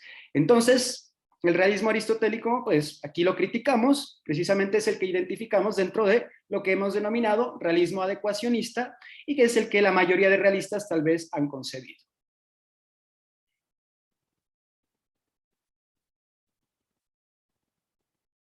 Creo que David C. tiene una pregunta. David Colorado, debe ser. Sí, Jacobo, ¿cómo está? Hola, hermano, qué gusto. Bien, muy agradecido por tu exposición. Me gustó mucho la fluidez y la forma en que habla, ¿cierto? Sin embargo, tengo un par de objeciones y de comentarios. Pues el primero de ellos es que en la diapositiva y en un par de ocasiones me parece que confundió a Bohr con Born, pues porque dijo que en la diapositiva tenía a B como Born y habla de que él hace el instrumentalismo, a ver cómo me explico. Mencionó que Born habla acerca de la función de onda como el estado de conocimiento, ¿cierto? Y mencionó a Bohr como el que habla del instrumento matemático para calcular la probabilidad, cuando en realidad es al revés. Entonces eso es como un comentario, ¿cierto? El otro es que no estoy de acuerdo con la objeción que le hace a Popper. Dice que es un teoricista, pues en parte tiene razón, pero él no deja nunca de lado la práctica, el empirismo. Popper apela a dos sentidos del falsabilismo, uno que es lógico y otro que es empírico. Y cuando habla de las teorías, él siempre dice que las teorías deben enfrentarse con los hechos y en esa medida es que nos logramos dar cuenta de que hay una realidad que es independiente de nuestras creencias. Entonces sí, sí hay una parte empírica en Popper muy fuerte y no creo que debe ser desmeritada. Lo otro es que no entiendo la parte final porque durante la exposición usted hace una defensa del realismo, pero al final llega a hablar acerca de la verdad y correlaciona la verdad o la relaciona con creemos entender que las partículas interaccionan con los aparatos de medición. Y eso es muy similar a la posición de Bohr, que es bastante instrumentalista, ¿cierto? Y también hace una mención a un párrafo de Gustavo Bueno, que también me parece que él no es realista para nada, porque él maneja una posición noxiológica. Entonces no entiendo cómo compagina estas dos menciones sobre la verdad que hace con el realismo. Y lo otro que no entiendo es cómo entiende usted la metafísica y por qué la rechaza. Me parece bastante curioso que haya un rechazo tan férreo a la metafísica. Esa sería la pregunta. Listo. Muchas gracias, David. Bueno, respecto a lo primero, pues no comprendí del todo la corrección que me haces, pero lo que sí hay que aclarar es que Max Born y Niels Bohr, pues obviamente son dos científicos distintos, aunque ambos podrían ser reunidos en lo que hemos denominado como interpretación estándar, ortodoxa o interpretación de Copenhague. Sin embargo, si es que de pronto me confundí al poner los nombres ahí y le asigné a alguien una interpretación de la función de onda que no le correspondía. Creo que puso los nombres donde, qué pena, creo que puso los nombres trocados. Donde iba Bohr era Bohr y donde iba, sí, los trocó en la diapositiva. Perfecto. No sé, después los miras con calma. Perfecto, David, muchas gracias por esa observación. En cuanto a Popper, pues sí, la crítica a Popper, la cual hemos realizado aquí basándonos en Madrid Casado, no asume que pues, Popper sea un idealista absoluto, ¿no? Que le dé únicamente relevancia a la parte teórica o a los constructos conceptuales. Sin embargo, sí consideramos que a la larga la posición popperiana, por su crítica a la inducción como mecanismo experimental que parte de los hechos para llegar a las teorías, termina por darle un poco más de relevancia a la concepción deductiva, una concepción hipotética deductivista que de alguna manera termina por soslayar un poquito la importancia o el papel que cumplen los hechos dentro del proceso cognoscitivo. ¿Listo? Bueno, en cuanto a lo que el hecho de que la verdad dependa de los aparatos de medición, para mí no tiene contradicción con la posibilidad de asumir una perspectiva realista. ¿Por qué? Pues porque los aparatos de medición, en primer lugar, son aparatos que son construidos materialmente y que constituyen, de hecho, realidades objetivas que se utilizan, pues, para la investigación. Ahora, al menos hay que distinguir dos concepciones frente a la interpretación de los dispositivos o aparatos de medición. Una de ellas, pues, los va a considerar como obstáculos para acceder a la realidad como es en sí misma, y otro va a interpretar esos mismos aparatos o dispositivos como medios para acceder a esa realidad en sí misma. Los sistemas atómicos, subatómicos y nucleares no podemos experimentarlos tan directamente como si podemos hacerlo con los fenómenos o procesos de la mecánica clásica. Por eso dije en algún momento que, como en ninguna otra ciencia, en la mecánica cuántica necesitamos de sofisticadísimos aparatos de medición, observación y experimentación, porque es a través de ellos que se pueden manipular, no solo observar, sino manipular las entidades, los sistemas y los procesos atómicos y subatómicos para dar lugar a resultados con fines deliberados. Ahora, hay también quienes consideran que los instrumentos de medida son algo así como ampliaciones de los sentidos. ¿Sí? Incluso por ahí hay un bello fragmento de Borges en el cual dice que el telescopio es la ampliación de la vista, etcétera. Otros dirían que los audífonos son las ampliaciones de los oídos. Yo diría que no. Yo diría que los instrumentos de medición, observación o experimentación no son ampliaciones de los sentidos, sino que son instrumentos que de alguna manera transforman la realidad. transforman, por ejemplo, un sistema microfísico, convirtiéndolo en valores o en resultados que pueden ser observables dentro de un ámbito macrofísico. ¿Listo? Entonces, desde mi punto de vista, no hay ninguna contradicción entre asumir una posición a favor de tener en cuenta de una manera muy particular a los instrumentos de medida y el realismo filosófico. Ahora, cuando hablas de Gustavo Bueno, sí, yo por ahí lo menciono, pero de hecho, pues para mí, ahí sí coincido contigo totalmente. Para mí este filósofo termina por incurrir en una especie de idealismo casi que absoluto, porque para él, en últimas, la realidad es un constructo de nuestras ciencias. La realidad es algo que se va incorporando en la medida en que vamos, digamos, creando o dando lugar a esas teorías que mediante cierre categorial van constituyendo lo que él denomina el mundo. Para Gustavo Bueno, las ciencias no conocen el mundo, digamos, no constituyen mecanismos para acceder a la realidad en sí misma. Las ciencias para él construyen el mundo, ¿listo? De lo cual es posible extraer pues unas concepciones idealistas bastante problemáticas que yo también impugno. Si es que he utilizado por ahí a Gustavo Bueno es porque pues esa oración o esa frase me ha parecido más o menos pertinente a lo que quería expresar yo, más no porque yo pues esté a favor de su postura en su conjunto. Finalmente, el rechazo a la metafísica. Yo entiendo por metafísica aquella concepción que considera que la realidad puede ser explicada como un constructo inmutable que se encuentra obviamente más allá de cualquier posibilidad contrastativa desde el experimento y además que constituye una concepción que, digámoslo así, parte de la idea de que existe un ente, un macroente, un ente por excelencia, llámese Dios, llámese el ser, llámese el arjé, llámese el espíritu absoluto, etcétera. ¿Listo? Para mí la metafísica consiste en hipostasiar o en darle, digámosle, un carácter de existencia absoluta a un determinado ente desde el cual se desprendería todo lo que existe en el mundo. En este caso, pues, yo impugno la metafísica porque considero que el realismo metafísico parte de la idea de que existe un cosmos con una estructura fija dada de la cual se desprende todo.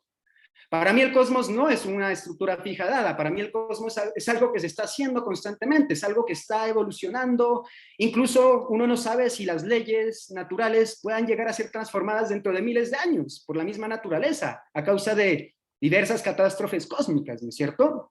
Entonces, es en ese sentido en que yo concibo la metafísica y por lo tanto también en el sentido en el que yo la impugno.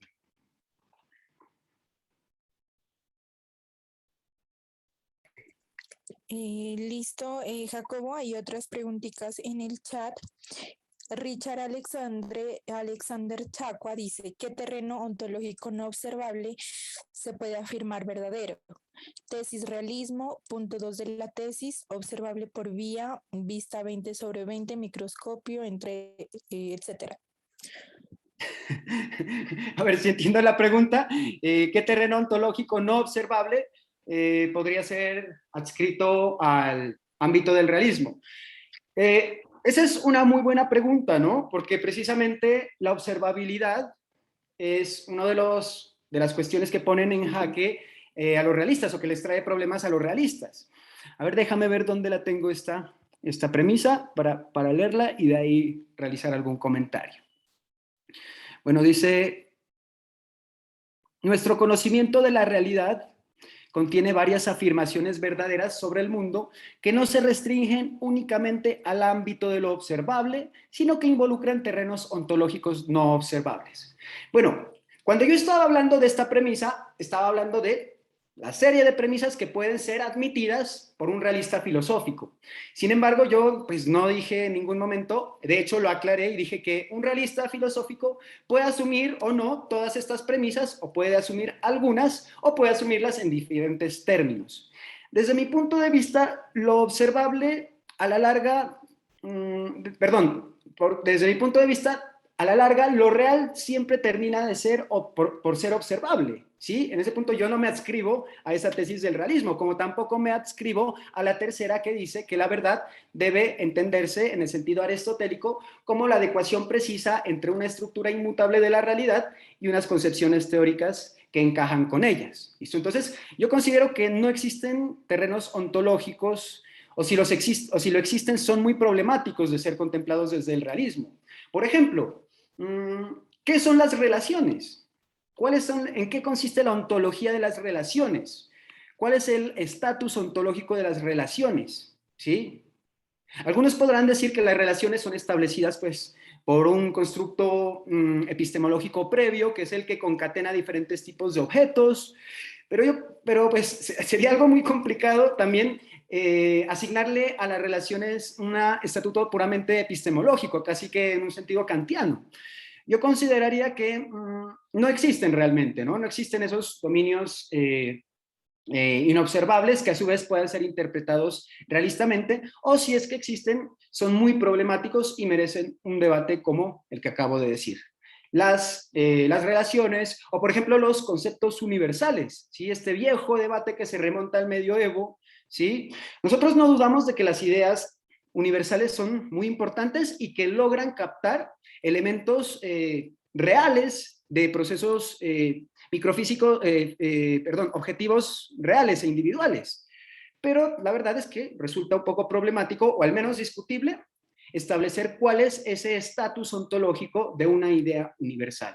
Entonces yo creería que en esos ámbitos filosóficos, que sin embargo contienen, a mi juicio, verdades, pues resulta un poco complicado atribuirle un estatus ontológico a ciertos términos. ¿Listo?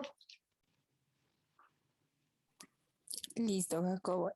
Tenemos también otra pregunta de Wilber. Yo también quisiera saber por qué rechaza el realismo clásico y sus doctrinas tales como sustancia y accidente, acto y potencia, etcétera. Yo considero que esas concepciones, como las que acaba de mencionar, son muy valiosas siempre y cuando se reinterpreten en un sentido no metafísico. Como les he dicho, mi crítica a la metafísica va de la mano con la idea de que, desde mi punto de vista, es demasiado osado, demasiado atrevido considerar que existe algo así como una estructura dada de la realidad. En este sentido, sí, comparto la crítica que hace Hilary Putnam al realismo metafísico, según el cual, pues, existiría un ready-made world, ¿no? Un mundo hecho, un mundo prefabricado que está esperando para que nuestros constructos se adecúen a ellos, tal y como una media calza al pie o un zapato al pie, ¿no es cierto? No se trata de cómo nuestros conceptos calzan directamente con una estructura dada a priori y que por lo general es inmutable, sino de cómo interactúan de manera recíproca tanto las teorías con los hechos, dando de manera progresiva lugar a esa captación, digámoslo así, de elementos reales que poco a poco se van incorporando en nuestras teorías y en nuestras concepciones. Ahora, por ejemplo, yo no creo que las ideas de sustancia, accidente, acto y potencia carezcan de valor. Todo lo contrario, me parecen muy importantes y me parecen fundamentales y considero que sin ellas pues es imposible operar en un plano ontológico. Pero sí considero que necesitan ser revisadas, necesitan ser depuradas un poco de ese carácter tan místico que a veces llegan a adquirir. O sea, la sustancia se convierte como en una entidad etérea que parece, como utilizando la frase de San Agustín, que si nos preguntan qué es, no lo sabemos, y si no nos preguntan qué es, sí lo sabemos. Entonces se terminan por convertir en nociones que son un poquito problemáticas y que para recuperar su utilidad necesitan ser aterrizadas sobre la base de observaciones que las hagan más compatibles con la práctica experimental de la ciencia o en general con la práctica transformadora del mundo material. Listo, Jacobo. Tenemos otra pregunta por parte de Carlos Alfredo Rengifo. Dice lo siguiente: ¿por qué hay un apogeo de los terraplanistas? ¿Por un aumento en nuestra sociedad del idealismo? Esa es una muy buena pregunta, ¿no? Muy actual, ¿no? Muy concerniente a nuestro contexto, pero considero yo que no tiene tanto una explicación filosófica, sino más bien una explicación de orden sociológico, ¿no es cierto? Vivimos en una sociedad atravesada o caracterizada más bien porque está atravesada por un montón de informaciones, con un montón de datos y a su vez trabajamos con ese montón de sobreinformación en un mundo en el que no están claros, al menos no por todas las personas, cuáles son los criterios objetivos que permiten determinar la validez o la invalidez de dicha información. Entonces, yo creo que en este medio, en este mundo, perdón, de las redes sociales, en este mundo de la superinformación, de la sobreinformación, del relativismo epistémico, en este mundo en el que muchos niegan la objetividad de la ciencia, en el que muchos se decantan más bien por posturas que, como tú dices, son idealistas o místicas, pues obviamente va a tener un terreno preparadito ya, las ideas pseudocientíficas, para que puedan germinar en él. Ahora, hay problemas también como, pues obviamente, el analfabetismo científico, que en buena parte está causado por los mismos gobiernos, ¿no? Que, como he dicho ya en una ocasión, tal vez hoy en día los políticos ya no quemen bibliotecas, ya no destruyan museos, ya no destruyan centros de investigación, pero sí destruyen el conocimiento mediante la desfinanciación de la educación pública, convirtiendo la investigación en un privilegio de una élite, de un pequeño grupo de personas que sí tienen acceso a ella. Los demás, como quien dice, allá verán en lo que creen, allá verán lo que hacen. Entonces, yo creo que el hecho de que hayan florecido a estas alturas del siglo XXI concepciones como las terraplanistas o como el misticismo cuántico y como otras prácticas pseudocientíficas que puedan imaginar, obedece sobre todo a raíces sociológicas que hunden que encuentran, digamos, un terreno preparado en una sociedad en la cual las políticas estatales terminan por desfinanciar la investigación, por golpear el desarrollo de la ciencia y por generar, digámoslo así, una especie de oscurantismo en el cual las personas pueden ser susceptibles de incurrir en diferentes tipos de posturas idealistas. Ahora, yo agregaría algo adicional. Y es que desde mi punto de vista, en este tiempo, en esta sociedad contemporánea, hay mucho afán de las personas por pensar alternativamente, independientemente de las consecuencias o del precio que haya que pagar por eso. Y por otro lado también hay, digámoslo así, una tendencia, una necesidad de ciertos grupos sociales a crear sectas en las cuales los individuos adheridos a ellas puedan sentirse identificados. Entonces, esa búsqueda de identidad en un mundo tan complejo como el nuestro, y por otra parte, esa búsqueda de pensamientos alternativos que tienen un escepticismo absoluto contra la investigación, contra la historia y contra todo lo que está establecido, pues conducen a que estos individuos sean susceptibles de incurrir en la adopción de este tipo de posturas. ¿Listo? Bueno, continuamos con otra pregunta, Jacobo, por parte de Jorge. Anton Seilinger dice, photons are clicks in photon detectors. ¿Estás de acuerdo? ¿Los fotones existen como tales? Yo diría que son mucho más que eso, ¿no? Diría que sí, pero es una pequeña parte. Como traté de dar a entender en la exposición, en una parte hablo de los referenciales de la mecánica cuántica y también hablo de las esencias de la mecánica cuántica. Los referenciales, por ejemplo, que son, digámoslo así, los procesos, las entidades que son manipuladas por los físicos cuánticos, no, digamos, no se reducen a tener una existencia meramente conceptual, si bien también la poseen, sino que se constituyen a partir de la fusión o de la concatenación de diferentes tipos de procesos. Desde mi punto de vista, los fotones, pues, van a estar, digamos, van a encontrar su ontología en una dimensión triple que estaría conformada por su realidad fisicalista, que sería pues los rayos de luz en los que vienen los fotones viajando, pero también estarían nuestras observaciones fenoménicas que han percibido esos haces de luz, y a su vez están también nuestros conceptos, que son los que, unidos a esos fenómenos y a esos referentes fisicalistas, dan lugar a lo que conocemos como fotón.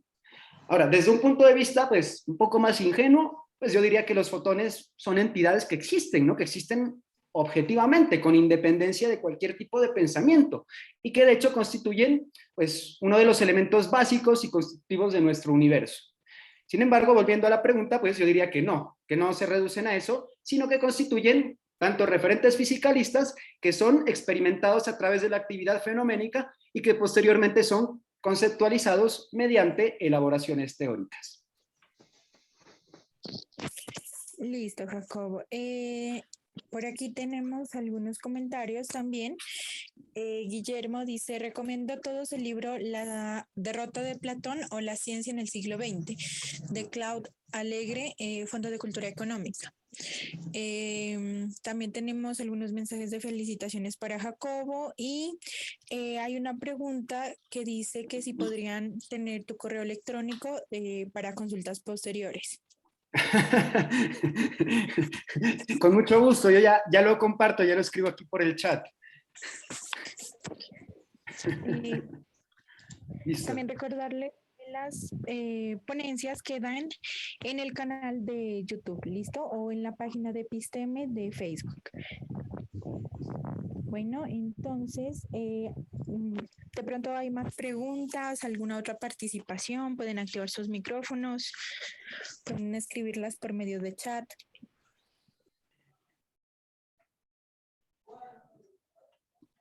Anímense que todavía tenemos como 10 minuticos.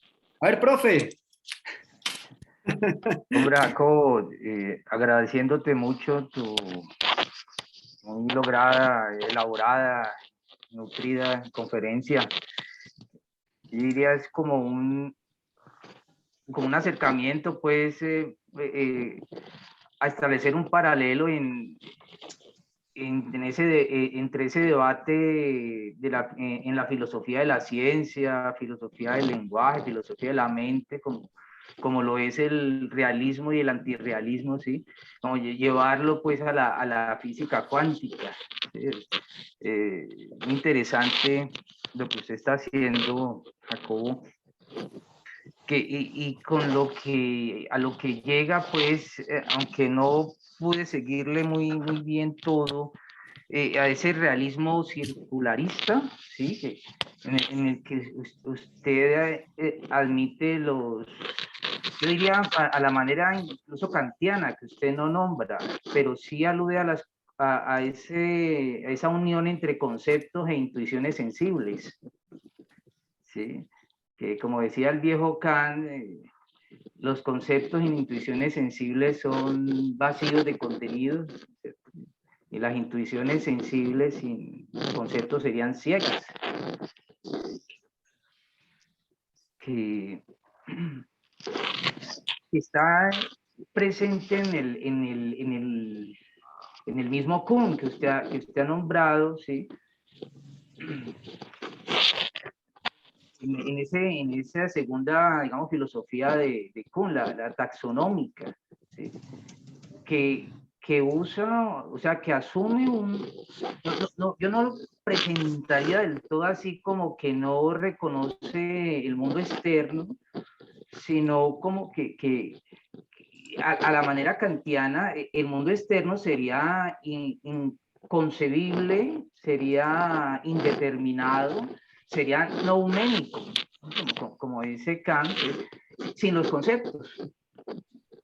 El mundo externo existe, no es como el asunto, sino que de dudar de su existencia, sino que solo se le asume, por ejemplo, para la sensibilidad, pues con lo que sería la forma de la sensibilidad nuestra, ¿no?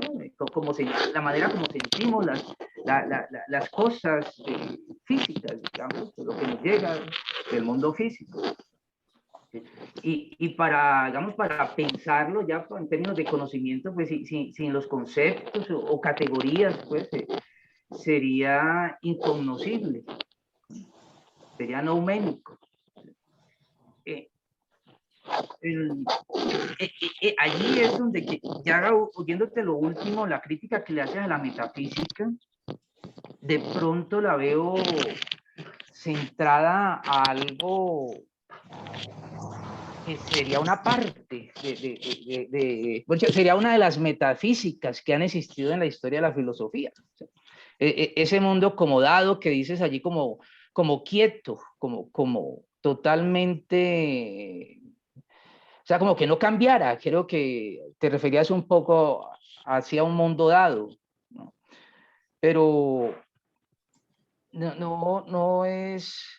yo diría que aún y en el mismo Aristóteles, aunque bueno, aunque los cambios eran para llegar a sus estados naturales de nuevo, los cambios que experimentaran los cuerpos, ¿no?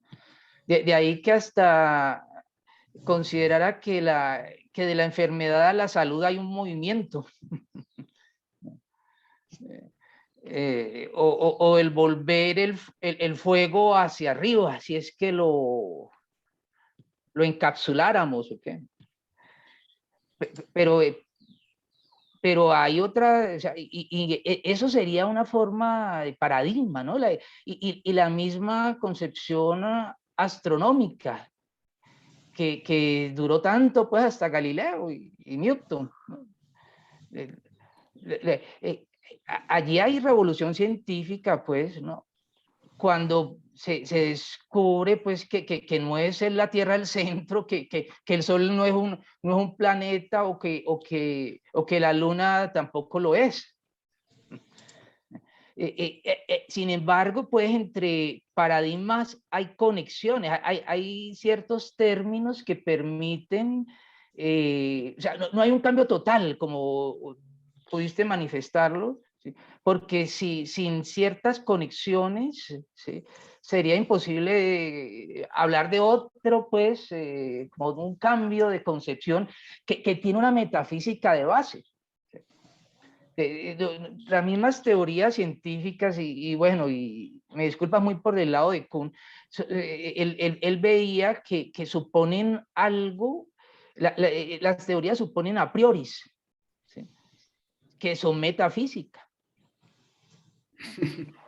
La concepción metafísica aristotélico-tolemaica, ¿sí?, ese realismo, ¿no?, se basaba en el sentido común, pero ya en el mundo newtoniano eso fue matemático, fue otra manera de, como de, ya no una intuición así como muy de correspondencia, como bien lo decía, ¿no?, sino ya asumiendo como ya unos conceptos ya, pero tenía que haber como ciertos atisbos, digo yo así, como por esos lados de metafísicos, para poder inquietarse de manera distinta acerca del mundo, ¿sí? Y que seguramente después, ¿sí?, ya eso lo sabes mejor tú, se necesitaba como otra metafísica en el siglo XIX para hablar de un espacio curvo, ¿no?, para romper con la geometría euclidiana de tanto tiempo basada en metafísica también. Entonces, yo diría que esa inspiradora siempre va, como ves la metafísica, ¿sí?, y muy generalizante, ¿sí?, muy básica, ¿sí?, es inspiradora de toda, de la filosofía, pues, que fuera, y por supuesto de las ciencias también, que es tu caso. En ti está implícito eso, en lo que te conozco desde hace rato, sí, eso está allí, ¿no? Entonces, no, qué bueno escucharte y seguirte. Gracias, profe. Ya seguimos más despacio hablando de algunos puntos que por ahí están en la primera parte de tu exposición, entre la distinción entre realistas y antirrealistas. Sí, sí. Que me interesaron mucho y por ahí tengo alguna observación, pero no lo recuerdo bien ahora. Seguimos hablando porque ahí queda tu charla, afortunadamente, tu conferencia. Bueno, profe, muchas gracias. Sí, yo lo único que quisiera decir al respecto es que si no, pues si usted dice que todos tenemos una metafísica implícita por el hecho de considerar que existen ciertos preceptos a priori para la investigación, pues ahí es donde yo considero que hay que cuestionar si son metafísicos por el hecho de ser a priorísticos, ¿sí? Yo en algún momento de la conferencia dije que no existen hechos que no estén permeados por una teoría, es decir, un acceso a la realidad sin conceptos resulta pues totalmente imposible. Pero agrego como contraparte, y ahí es donde está mi posición circularista, y es que tampoco existen presupuestos, por más a priorísticos que sean, que no estén permeados también por hechos mediante los cuales se ha llegado a ellos. Por ejemplo, la que es la geometría euclidiana, desde mi punto de vista, pues pues se basó también en la práctica, ¿no? Se basó en la práctica, en la manipulación de la tierra, de la medida, de determinadas actividades directas que manipulan el mundo, a través de las cuales se van aprendiendo las relaciones cuantitativas, ¿no? Entre los objetos. Ahora, lo otro que no comparto con Kant es precisamente que él le atribuye un carácter nouménico a ese mundo que está más allá de nuestros esquemas conceptuales y categoriales, ¿sí? Precisamente por eso yo hago tanto énfasis en la práctica transformadora que permite manipular las entidades para dar lugar a otras entidades nuevas, ¿listo? Ahí pues, creo que no estamos operando, aunque pues obviamente dependiendo del punto de vista, van a considerar que eso significaría trabajar en un terreno neuménico, de la razón práctica incluso, pero pues yo consideraría que no, que en ese sentido sí estamos accediendo al mundo, pues al menos parcialmente, como es en sí mismo, sin que esto se entienda como una estructura inmutable.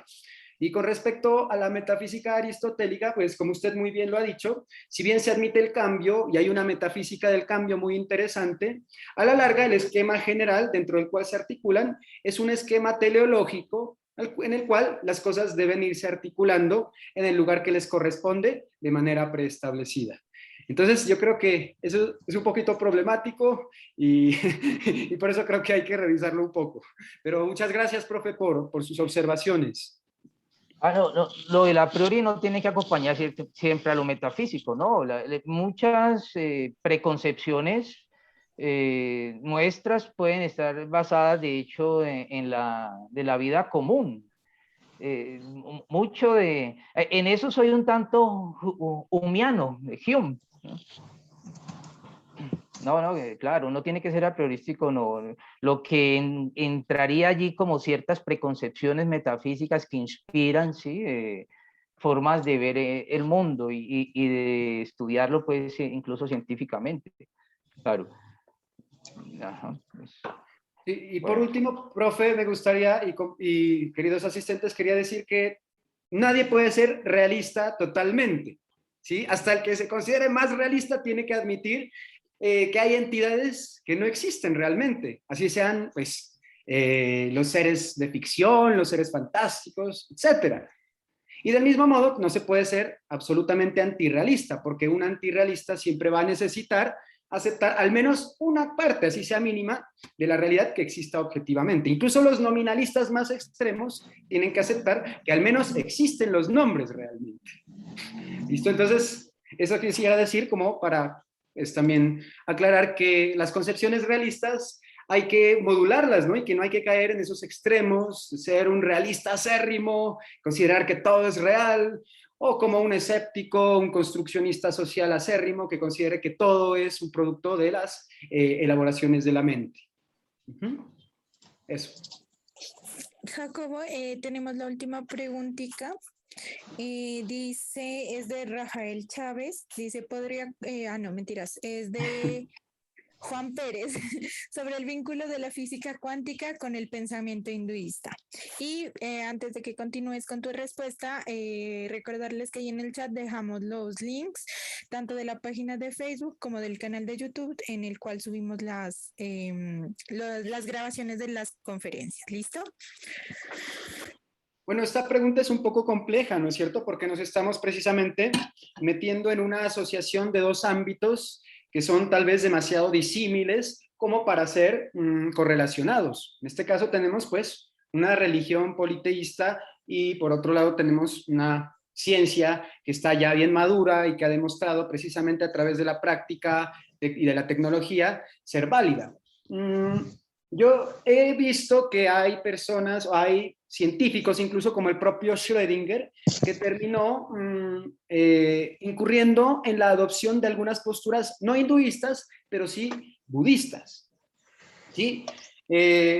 Yo considero que sería posible hacer una relación entre la física cuántica y estas filosofías orientales, en la medida en que aceptemos ciertas tesis de algunos orientalistas, de algunos investigadores, como Joaquín Storig, quien dice que digámoslo así, la filosofía antigua oriental tenía ya dentro de sí concepciones que digamos, abogaban por la dualidad de las cosas, ¿sí? Por el hecho de que existen elementos de la realidad que parecen contrarios pero que no obstante son en realidad elementos entrelazados que conforman un todo. Yo diría que es posible encontrar en las intuiciones de las filosofías orientales de la India, de la antigüedad, algunos, como dice el profe, atisbos a ciertas nociones como las de complementariedad, o por ejemplo en el taoísmo, cuando hablamos de el yin y el yang, ¿no es cierto? Que todo lo bueno contiene algo malo y todo lo malo contiene algo bueno, nos encontramos con posturas que tienen ya atisbos de dialéctica, de circularidad, de relación recíproca entre opuestos. Yo diría que es posible encontrar una relación muy remota, pero en realidad yo consideraría que para hacer ese tipo de relaciones, de asociaciones, hay que con mucho cuidadito coger con pinzas esas religiones y coger con pinzas a la mecánica cuántica para no terminar incurriendo precisamente en aquello que impugnábamos hace un momento, que son los abusos religiosos y pseudocientíficos que han surgido con base en la manipulación de estas ciencias, como por ejemplo el famosísimo misticismo cuántico de Deepak Chopra, ¿sí? Entonces yo creería que hay que ir con mucho cuidado cuando realizamos este tipo de asociaciones. Pero como dije, podría existir, por ejemplo, una lejana relación entre los conceptos, por ejemplo, complementarios de onda y partícula, si se quiere, aunque para mí yo ya estoy abusando aquí un poco de la terminología, con aquellas nociones de esas religiones orientales que aceptan la reciprocidad entre opuestos.